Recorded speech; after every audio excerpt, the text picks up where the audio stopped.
Fala, investidores, sejam muito bem-vindos ao canal Planilheiro Investidor. Eu sou Adriano Costa e nesse vídeo nós vamos falar do relatório gerencial de março de 2024 do fundo REC-R, é o REC Recebíveis Imobiliários, fundos de CRI. Então a gente vai ver qual foi essa performance de março, o fundo que pagou bom provento aí, né, de mais de 1%. Então a gente vai ver como é que foi essa performance aí durante o mês aí que ele distribui então 94 centavos por cota, ok? Então, se você gosta desse tipo de assunto, não perca tempo, se inscreve aí no canal, ative as notificações, deixa o seu like, é tudo de graça, tá? E também eu vou deixar esse relatório gerencial na descrição, assim como o link do nosso grupo do Telegram. E se você também quiser contribuir com alguma forma, aí no nosso canal a gente tem a nossa área de membros, que tem aí algumas vantagens para você que é membro do canal. Visite lá a área de membros, ok? Vamos lá então, fundo, para quem não conhece, é um fundo de CRI, né? O fundo aí do segmento de papel dos fundos imobiliários, né? Ele que é gerido pela REC Gestão de Recursos e administrado pela BRL Trust.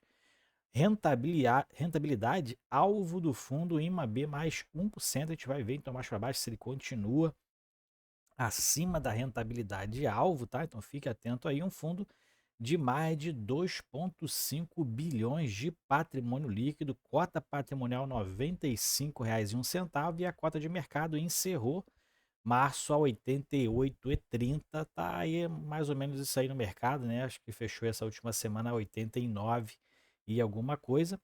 Taxas 1,20% ao ano sobre o valor sobre o valor patrimonial, tá bom? Taxa de consultoria e de administração, e não tem taxa de performance, que é raro nos fundos de CRI.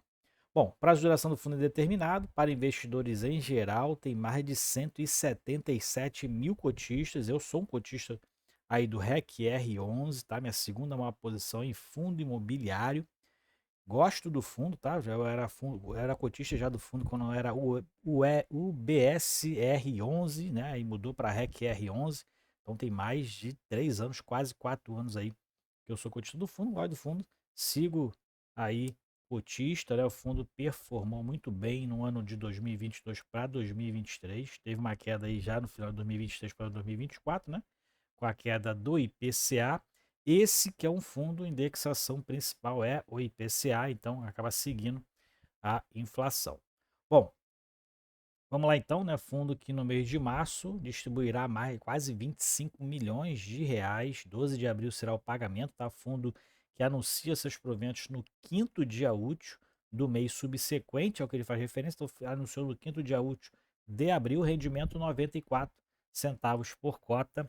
Fundo aí que então, com um valor de mercado, representou um dividend yield de mais de 1%, 1,06% ao mês, e anualmente, o dividend yield anualizado está mais de 12,7%. E comparação ao CDI, né, representou aí 165% do CDI essa distribuição. Bom, fundo que encerrou também as suas operações com 93% de seus recursos investidos. São mais de 100 operações que o fundo tem, são 102 CRIs e 4 fundos imobiliários, tá? O fundo não tem atualmente previsão de efetuar mais uma oferta pública. Bom, fundo aqui então falando que os seus resultados nos últimos 12 meses, distribuiu mais de R$ 10, né? O fundo então estava distribuindo proventos aí um pouquinho baixos, né? Como todo fundo de IPCA estava, né? O IPCA teve uma queda mais acentuada aí no final de 2023, né? Então distribuiu aí mais de R$ 10 por cota, e se comparado aí o que ele fala aqui, o dividend yield anualizado, né? Tá em 12%, né? O dividend yield anualizado. E o que a gente vê aqui, que o fundo então de dezembro de 2017, que quando ele iniciou, até março de 2024, então um fundo aí com mais de 6 anos de mercado, né? Fez 6 anos aí em dezembro do ano passado, distribuiu mais de 106, quase 107% sobre a cota 100. Então quem investiu lá no início já recuperou o valor aí investido, mais 6,9% de rentabilidade. Então interessante aí, né, para quem está desde o início do fundo. Mais para baixo a gente vai verificar as movimentações do fundo, o que que ele fez aí no mês de março de 2024, né? Então, fez 4 aquisições, adquiriu novas cotas do Realize 3, mais de 7 milhões, CDI mais 6%, do H2 Energy 2, IPCA mais 10,5%, mais de 5 milhões investidos. Panambi, acho que é assim que se fala, Rock Panambi, mais de 7 milhões investidos, IPCA mais 10%, com taxas aqui de fundos high yield, tá? Com taxas de prêmio de risco aí bem alto, né? Mais a inflação ou CDI. E Matarazzo 2, IPCA mais 9,5%, fundo investiu mais de 4,4 milhões de reais. Então, para mim, taxas bem altas, né? Esse é um fundo mais high yield aí, não é tanto quanto outros aí, mas também é um fundo que é arrojado, né, em relação aos proventos. E lembrando, né, que todo o FII, todo investimento em bolsa tem um risco mais elevado do que o rendimento em renda fixa, né, só para deixar claro.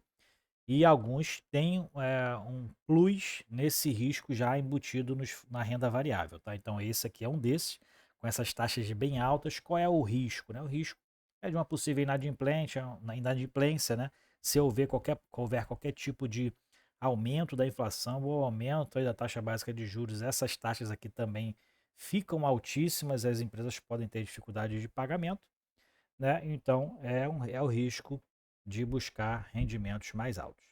Alienações que o fundo fez, ó, vendeu parte aí do CRI Rosewood, alienou cotas de 678 mil reais e também vendeu mais de 350 cotas do Suno CRI, R$ 100,06, 35 mil reais aí que o fundo captou nessa venda. E nas inovações, tiveram duas inovações aí com a alteração da taxa de vencimento do Matarazzo Switch 2 e 3 para setembro de 2024.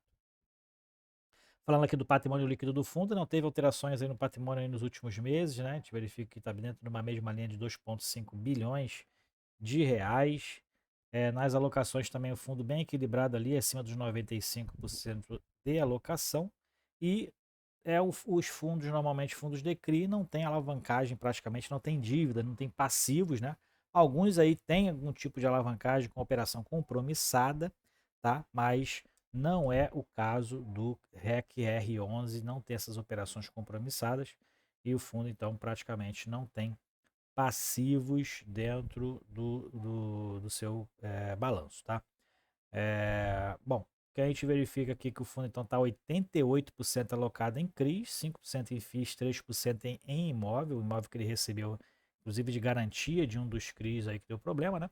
E 4% aí é caixa, tá? Liquidez diária, caixa. Então, instrumentos de caixa para rentabilizar aí o dinheiro que fica lá disponível. Aqui é o portfólio do fundo, então são 104 papéis, tá? Aqui não sei em que tipo de classificação estão esses papéis aqui, né? Provavelmente que não está em percentual de ativo, não está, né? Então não tem como a gente saber aqui basicamente qual é a maior representatividade em relação aos CRIs que o fundo tem, tá? Mas ele é bem pulverizado, como a gente verifica aqui, é um fundo com muitas operações. Claro que tem repetições aqui, né? A balde, né? A gente vê Cortel, Credit Home, Energy, H2 Energy, pulverizado província, com muitas repetições. Então, dos 104 CRIs que ele tem na carteira, provavelmente aí em torno de 50, entre 40 e 50 devedores diferentes, né? Que é essa coluna aqui. Provavelmente, tá? Pelas repetições que está aqui, deve ter em torno entre 40 e 50 empresas diferentes, que também é uma boa diversificação, e a gente verifica que todos estão adimplentes em relação às suas obrigações. Bom, e também ele tem 4 FIIs na carteira, FIIs que o único acho que a gente tem acesso é o SNCI 11, o restante acho que não é para investidores em geral, não tenho certeza, tá? Se esse VRTM é para investidores em geral, mas o que eu conheço, então o único fundo, né, que ele investe aí que é para investidores em geral é o CI 11, que tem tido uma boa rentabilidade dentro aí dos seus rendimentos distribuídos, né? E é uma boa gestora, e gestora já conhecida. Aqui a parte da parte qualitativa, dos acompanhamentos que ele faz de alguns CRIs, né? Então aqui o Aracaju Shopping, Adimplente, né? O fundo tem aí 1,2% do patrimônio alocado nele. O CRI em si e tem 78% de recursos do REC-R 11, né? Então tá adimplente, está aí dentro do acompanhamento que o fundo faz, tá? Outra aqui é o Ávida, que teve vencimento antecipado, que representa aí uma pequena parcela do patrimônio líquido do fundo, do patrimônio do fundo, né? Dos ativos. E mais para baixo, a gente verifica aqui a parte qualitativa desses CRIs, as suas garantias, né? Para que foi adquirido, qual é o objeto aí desse empreendimento. Então você pode aí fazer uma leitura de algum que você tenha alguma dúvida aqui. Tem um resumo, né? Bem resumido mesmo, daquilo que representa o CRI lá da carteira. Aqui dentro da distribuição por indexador, a gente verifica, né? A maioria aqui é realmente IPCA, mais de 75%, tem 16% de CDI, o restante aí GPM pré-fixada, né? Pequena parcela. E mais para baixo a gente vai verificar aqui também não teve muitas mudanças em relação à securitizadora, então é bem distribuída também em relação às securitizadoras.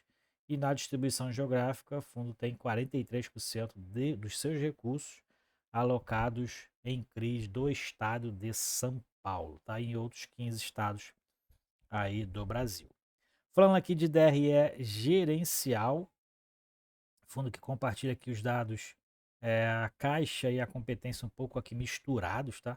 Receitas com crise em março foi de mais de 28 milhões de reais, então foi o melhor aí desde junho de 2023, né? O melhor rendimento da receita com os CRIs, marcação a mercado e ajuste para o regime de caixa foi de 11 milhões negativos, né? Então reduziu aí o resultado por competência, né, que foi 14,2 milhões de reais e o fundo distribuiu. O lucro líquido de caixa, na verdade, foi de 26 milhões e o fundo distribuiu 24,8. Então, o fundo teve um resultado de caixa maior do que o distribuído, né? Distribuiu em torno aí de 90 e poucos por cento do resultado, tá? E aí, então, foi 94 centavos por cota de distribuição. Então, foi uma das melhores, se não a melhor, não foi a melhor porque a de maio foi a melhor, né? Mas de junho para cá foi o melhor provento distribuído por fundo, tá? E sem contar, claro, tem o risco inerente aos fundos, como eu já falei, mas o fundo não tem inadimplência dentro da sua carteira e está distribuindo proventos aí acima de 1%. E em relação à rentabilidade alvo, como a gente falou lá na frente, né? A IMAB mais 1%, IMAB no período aí desde dezembro de 2017, 81,7%, que daria uma rentabilidade alvo para o fundo de 82,7%, né? E o fundo então está com uma rentabilidade aqui de 106,9%. Então muito boa aí a rentabilidade do fundo e a distribuição média que o fundo tem aí nos últimos 12 meses está em 0,85% de dividendo, né? E esse mês foi de 0,94. Então o fundo está aí bem em relação às suas distribuições, sua carteira, seus resultados. O fundo segue aí, o fundo, lembrando que é um fundo high yield, tem uma certa um grau de risco mais elevado, tá? Tenha consciência disso. E aqui está a distribuição que ele fez, né? Então, nos últimos 12 meses distribuiu R$10,10 e em 2024 já distribuiu R$2,06 por cota, ok? E mais para baixo, para encerrar a liquidez e a rentabilidade no mercado secundário, o fundo então teve uma liquidez aí de volume negociado de mais de 48 milhões, quase 49 milhões de reais, teve uma queda bem substancial em relação aos últimos meses, tá? Então, o giro de cotas está um pouquinho mais baixo por conta disso, deve ser, mas a variação foi bem interessante aqui, né? Em torno de 5% de variação na faixa de negociação. E o que a gente vê aqui que o fundo então está estabilizado praticamente aí, né, entre 85 e 90 reais a cota de mercado, tá? E teve realmente uma queda, foi a menor liquidez dos últimos 12 meses do fundo, tá? 2,5 milhões de volume médio diário negociado no mercado secundário. Ok? Então é isso aí. Se você gostou do fundo, deixa o seu like, se inscreva no canal. O fundo segue aí estabilizado praticamente aí aumentando. Então, as suas distribuições eu sigo alocando normal, eu sou cotista do fundo, falo como cotista, tá? Mas não é indicação para ninguém. Estude os fundos que você for investir e sinta-se né, estudado, né, e com um conhecimento um pouquinho maior daquilo que você está colocando o seu dinheiro para que não haja arrependimentos, né? Então, sabendo que os investimentos na renda variável, em FII ou em ações, ela tem o grau de risco mais elevado, é claro, e além dos riscos inerentes a cada fundo que varia, ou empresas que varia aí de cada segmento, ok? É isso aí então, se você gostou do vídeo, então deixe seu like, deixe nos comentários sua sugestão de vídeo, até o próximo vídeo, tchau, tchau.